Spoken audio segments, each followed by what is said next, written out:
Canadian identity is under siege. Mass immigration is diluting the culture while quality of life plummets.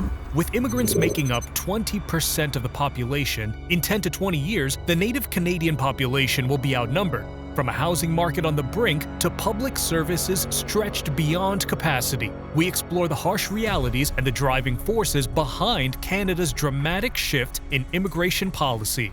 Could this signal the end of Canada's open-door policy? Or are these just empty promises as the situation spirals out of control? Here is why Canada has had enough. What's fueling the shift in Canadian public opinion about immigration?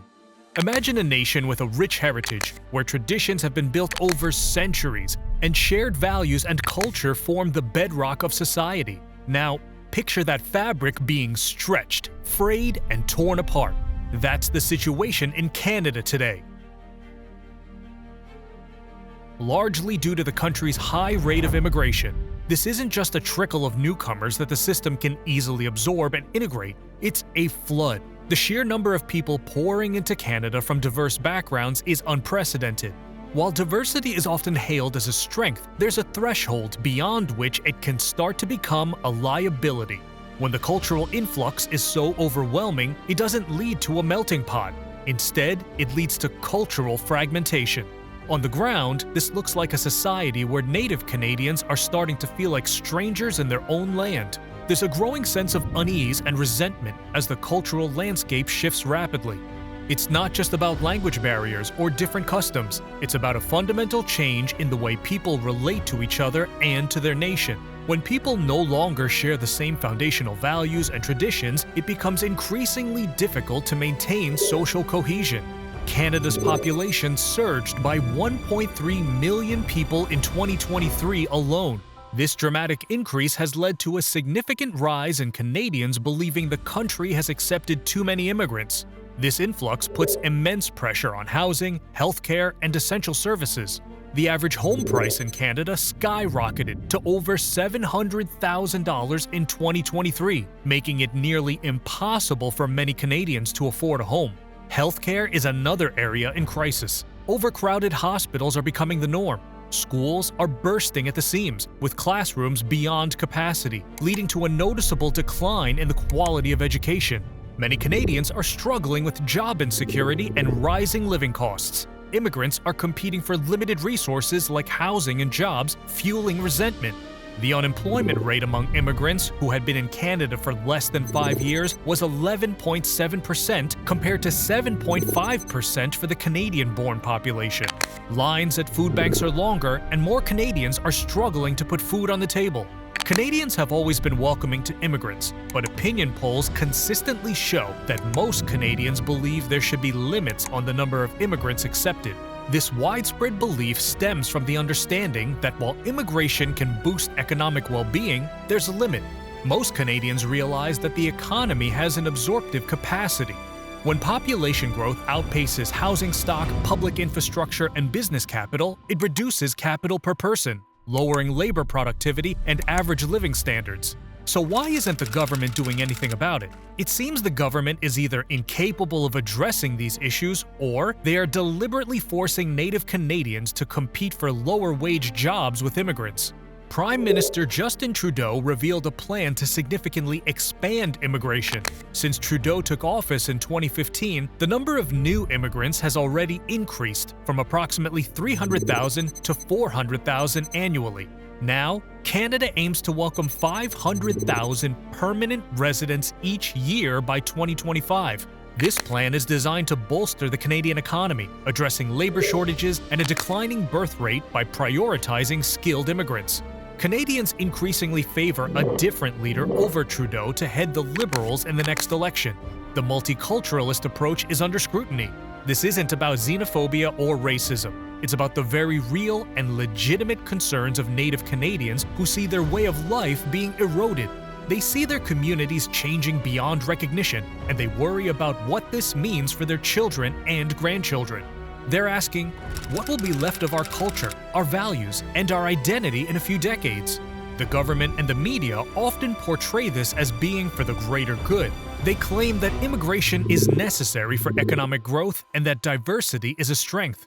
But there's a fine line between embracing diversity and being overwhelmed by it. When the balance tips too far, it starts to do more harm than good. Why are more Indians choosing Canada over other countries? Canada's express entry system has attracted thousands of skilled workers from India by offering a straightforward and quick pathway to permanent residency. In 2023 alone, over 85,000 Indians were admitted to Canada through various immigration streams, making them the largest group of new permanent residents. The ultimate goal is not just to work abroad, but to secure permanent residency and eventually citizenship. Canada makes this process relatively smooth and achievable.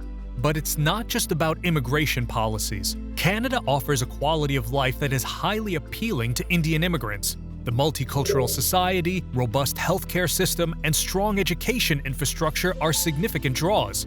Despite recent policy changes, such as caps on study permits introduced to address the housing crisis, Canada remains a preferred destination. These caps have reduced the number of foreign students by 35%. Why are illegal migrant encounters rising dramatically at the US-Canada border? For those unfamiliar, flagpoling is when non-Canadian residents leave and re-enter Canada, often at a US port of entry, to get same-day immigration services. This practice has been skyrocketing, causing significant issues at border crossings. Officials in northern New York are particularly vocal about this, urging Canada to end in-person immigration services at the border. Over the past 3 years, illegal migrant encounters at the US-Canada border have skyrocketed more than 1,000%. This surge raises serious concerns about border security and the integrity of the immigration system.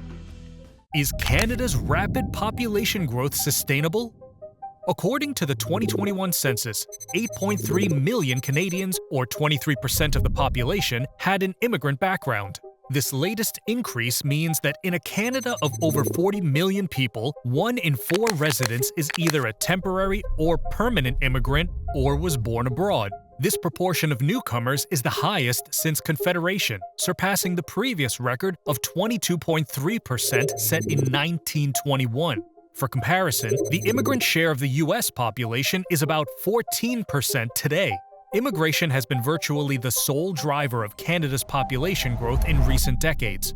The federal and provincial governments set targets for the number of permanent residents and refugees to be admitted each year, considering regional economic and demographic requirements and measures to facilitate integration into Canadian society. From 2000 to 2015, Canada's annual immigration intake ranged from 220,000 to 260,000. The numbers have surged between 405,000 and 485,000 from 2021 to 2024. The goal for 2025 and 2026 is to welcome 500,000 new immigrants annually. By the first quarter of 2024, the number of non-permanent residents in Canada had quietly doubled to 2.7 million, including temporary workers, international students, and asylum seekers. Countries like Denmark, Australia, and Germany have already taken steps to curb immigration. Canada, however, remains resistant to adopting similar measures. Canada's political correctness stifles honest debate about immigration, resulting in policies that are out of touch with reality. This reluctance to address the issue head-on risks creating a low-cohesion society as cultural and ethnic divisions grow.